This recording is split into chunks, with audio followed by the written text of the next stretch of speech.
Pada kesempatan kali ini, kita akan sama-sama berkenalan dengan bahasa pemrograman Golang. Nah, bahasa pemrograman Golang ini seperti yang kita tahu, merupakan salah satu bahasa pemrograman yang saat ini banyak digunakan oleh para pengembang aplikasi, khususnya di bidang backend development, backend system. Gitu. Nah, sama seperti pada pembahasan sebelumnya, di pembahasan kali ini kita akan coba membagi alur pembahasannya jadi beberapa bagian. Yang pertama, kita akan berkenalan dengan Golang. Apa sih itu Golang? Gitu. Kemudian alur selanjutnya setelah kita tahu definisi dari Golang, kita sudah kenal apa itu Golang. Kemudian kita masuk ke bagaimana awal mulanya bahasa pemrograman Golang ini diciptakan. Nah, kemudian setelah kita tahu sejarahnya, kita akan masuk ke kenapa harus Golang, why, nah, harus bahasa pemrograman Golang. Nah, baru di sesi akhir kita akan coba merangkum semua pembahasan kita mulai dari awal tadi. Oke, kita akan langsung masuk ke alur pembahasan kita yang pertama, yaitu apa itu Golang. Ya, makanan apa sih Golang itu? Apa sih Golang itu apa? Gitu. Nah, Golang itu merupakan bahasa pemrograman yang merupakan project open source yang dibuat untuk memudahkan seorang programmer atau untuk membuat seorang programmer atau pengembang aplikasi lebih produktif. Nah, dikutip dari website Golang sendiri, Golang ini adalah Golang ini bersifat ekspresif, kemudian ringkas, bersih, dan juga efisien. Nah,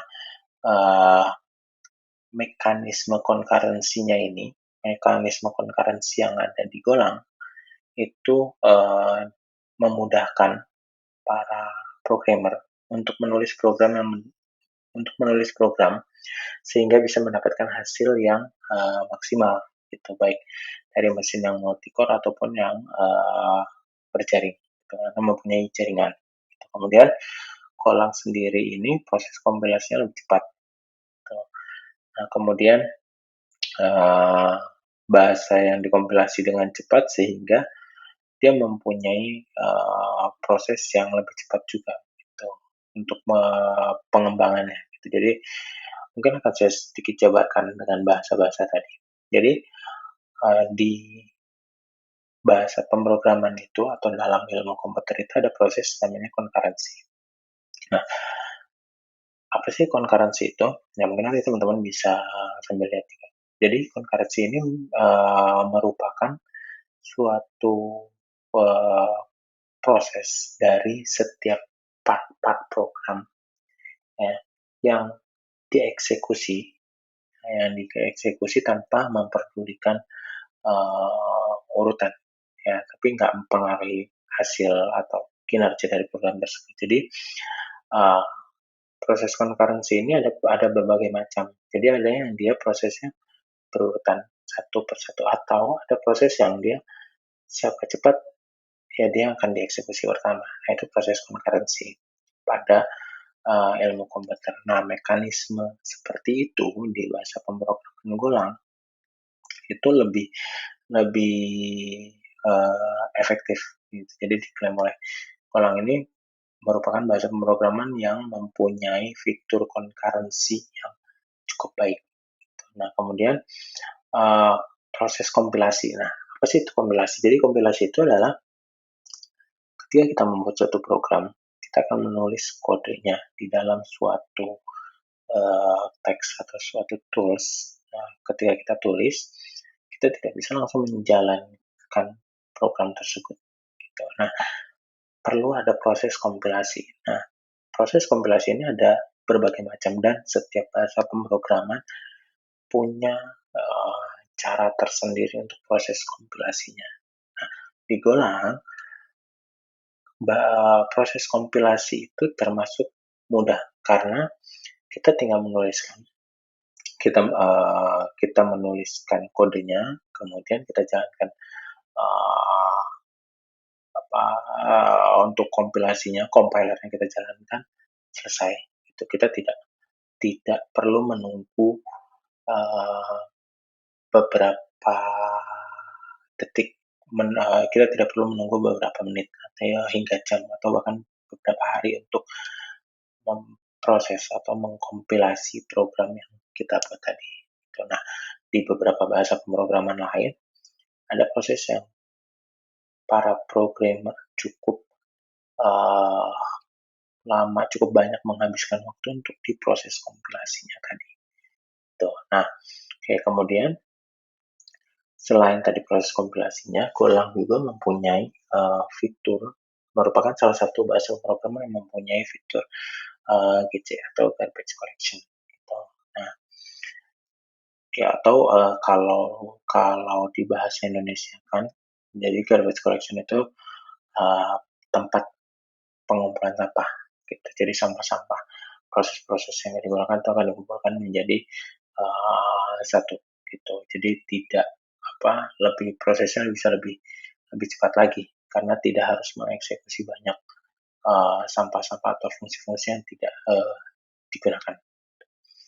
Oke, kemudian setelah kita tahu tadi apa itu Golang, nah kemudian kita akan mengulik sedikit tentang sejarah Golang.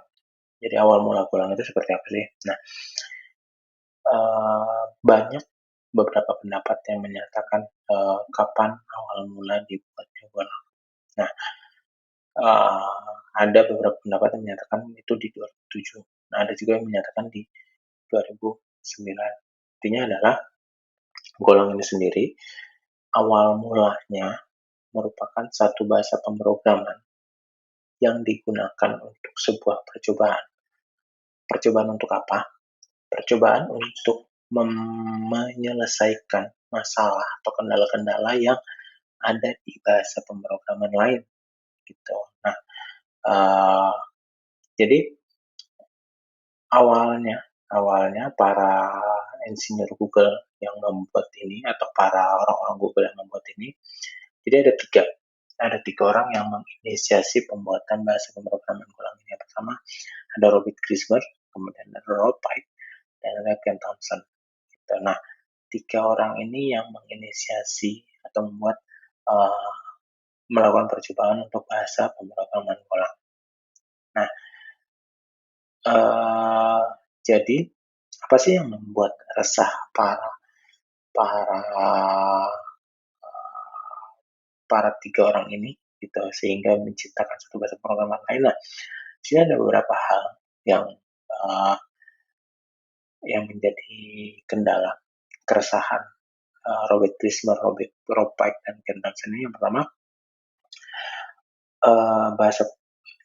bahasa pemrograman Golang yang mereka buat ini yang coba itu lebih scalable untuk sistem yang besar. Gitu. Kemudian bahasa pemrograman ini juga lebih produktif dan dapat dibaca. Jadi nggak perlu lagi harus banyak kata kunci atau banyak kode-kode yang tidak mudah dipahami gitu, oleh para programmer, khususnya para programmer pemula. Gitu. Nah, kemudian bahasa pemrograman ini juga diklaim tidak memerlukan environment yang integrated atau terintegrasi gitu. Nah, tapi bahasa pemrograman Golang ini punya community yang cukup banyak untuk mensupport bahasa pemrograman ini. Gitu. Dan juga bahasa pemrograman ini mendukung jadi tidak hanya digunakan untuk membuat suatu sistem saja, ya sistem yang digunakan saja, tapi bisa juga digunakan untuk sistem yang mendukung jaringan atau networking dan juga proses multiprocessing. Nah, itu. Dan Google sendiri, jadi Golang ini ya tadi berasal dari orang-orang Google. Akhirnya Google ini merilis versi pertamanya, versi 1.0-nya itu di bulan Maret di 2012 gitu. Nah, Jadi tadi para para orang Google ini, Robert Grisman, Rob Python, Ken Thompson ini membuat suatu bahasa pemrograman untuk menyelesaikan permasalahan yang banyak ditemui di bahasa pemrograman lain, khususnya di bahasa C, gitu, C++. Jadi mereka menganggap bahasa pemrograman C++ ini terlalu rumit dan kemudian banyak environment yang integrated atau yang harus diintegrasikan terlebih dahulu. Nah, akhirnya kita membuat satu bahasa pemrograman yang berbanding terbalik dari itu. Nah, tapi untuk bahasa pemrogramannya sendiri tidak menghilangkan fungsi-fungsi yang ada. Jadi di bahasa pemrograman Golang ini ada beberapa fungsi-fungsi yang dia masih merupakan turunan atau yang juga digunakan di bahasa C. Contohnya ketika kita ingin menampilkan teks atau menampilkan kata, ya, kita bisa menggunakan print atau printlan atau printf dan lain sebagainya. Gitu. Nah, di Golang pun ada. Gitu. Jadi ada beberapa fungsi lainnya yang fungsi itu merupakan yang ada di bahasa pemrograman C. Gitu. Nah, itu makanya Golang ini berpendapat ya ini merupakan turunan dari bahasa pemrograman C. Gitu. Kemudian, nah selain itu Golang sendiri ini dia kalau mungkin kita menggunakan bahasa pemrograman C sebelumnya kita ya tadi sulit untuk proses kita coba-coba dari mana dan lain sebagainya. Nah, untuk mensupport itu Google membuat satu IDE atau satu interface yang memudahkan para programmer untuk bermain-main dengan kode mereka. Nah, ini mungkin teman-teman bisa coba. Jadi Golang itu punya namanya playground. Nah, ini Golang playground. Oke, Go playground. Nah, di sini kita bisa running kode yang akan kita buat. Kita akan coba dulu, misalnya, saya ingin menampilkan kata hello, terus kemudian saya menampilkan kata lain, nah, kita hanya buka playground-nya saja, kemudian kita running. Nah, nanti di sini akan muncul hasilnya. Apakah sudah sesuai atau belum? Nah, itu merupakan salah satu inisiatif atau pembeda dari bahasa pemrograman lainnya. Gitu. Oke, tadi untuk awal mula Golang. Jadi awal mula terciptanya Golang ini adalah karena berdasarkan rasa resah para 3 programmer Google ketika melakukan proses pembuatan sistem atau menggunakan bahasa pemrograman lain. Oke, kemudian setelah kita tahu tadi apa itu Golang, kemudian kita coba untuk kulik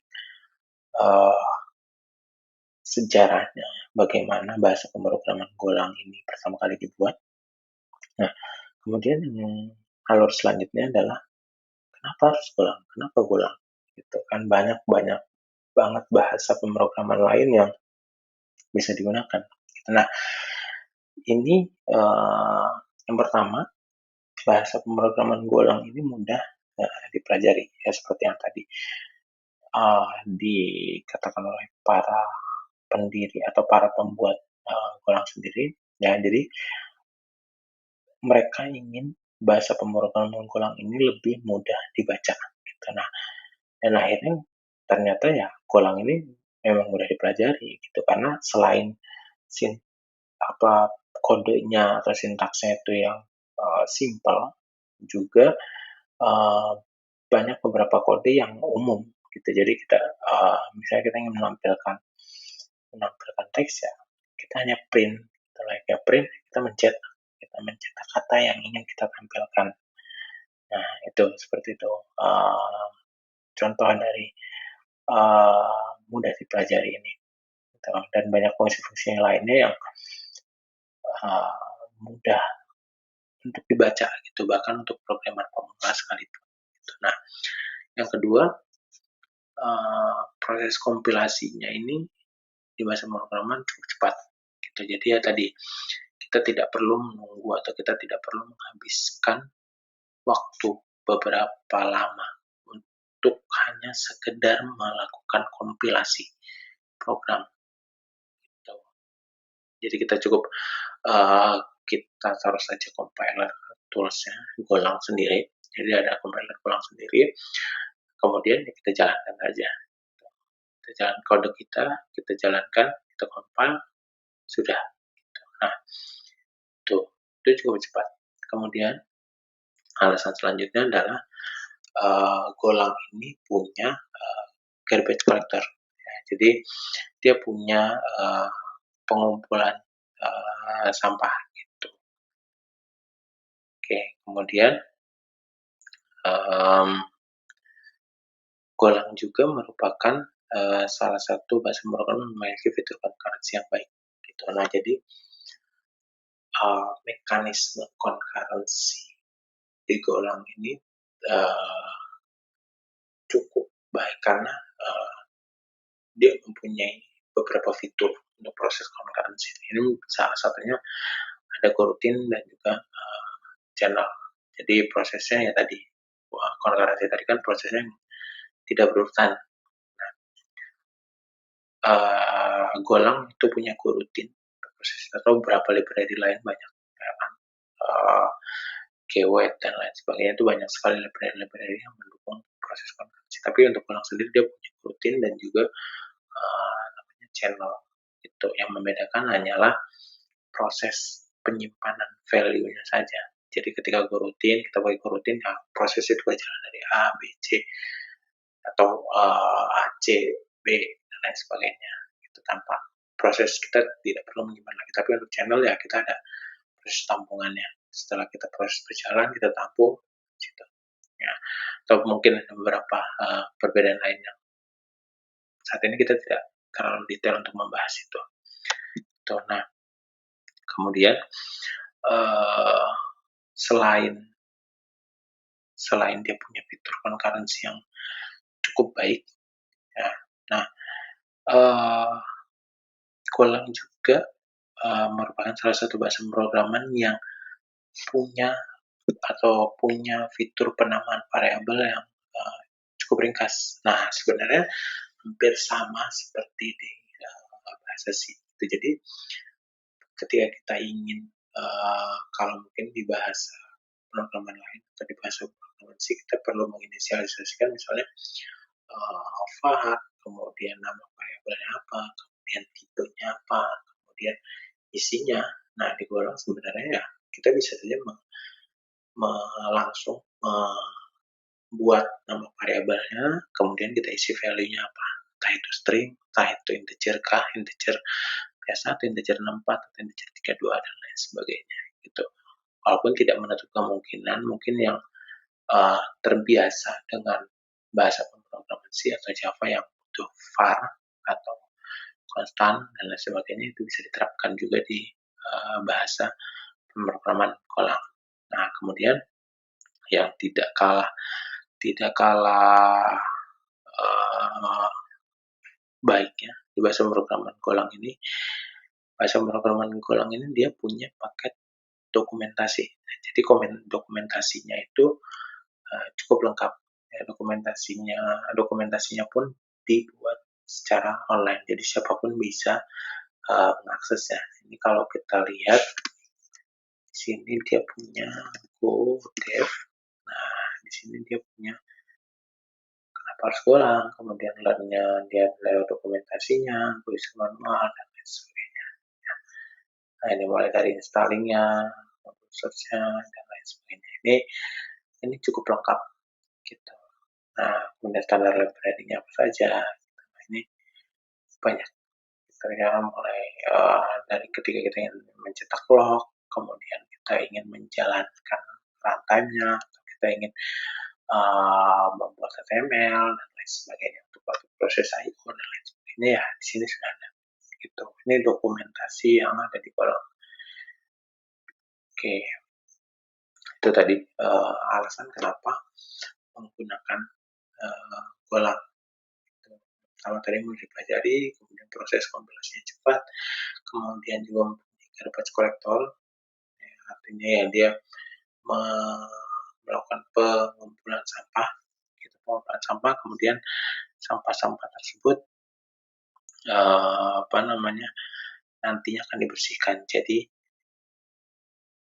program yang dijalankan tidak harus membaca sampah-sampah kode tadi, gitu.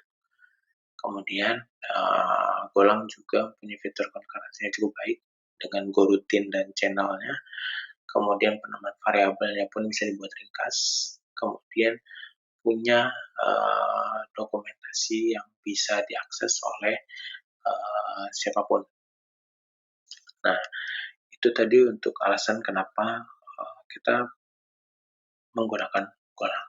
Nah, kita masuk di puncak pembahasan, yaitu rangkuman. Jadi, Golang ini merupakan salah satu bahasa pemrograman yang saat ini banyak digunakan oleh berbagai macam industri di berbagai bidang. Ya, alasannya ya tadi, selain mudah dipelajari, Golang juga punya fitur-fitur yang memudahkan programmer atau pengembang aplikasi untuk membuat satu program atau suatu aplikasi yang yang powerful, gitu ya. Jadi yang simple ataupun yang dalam skala besar, gitu. Dan juga punya performa yang bagus, gitu. Nah, Golang ini pun banyak digunakan biasanya untuk backend service, gitu kan, untuk backend development, gitu. Nah, itu mungkin pembahasan kali ini mengenai bahasa pemrograman Golang. Mungkin nanti yang buat teman-teman yang ada tambahan referensi ataupun punya pendapat-pendapat lain, ya bisa langsung share di komen, ataupun yang punya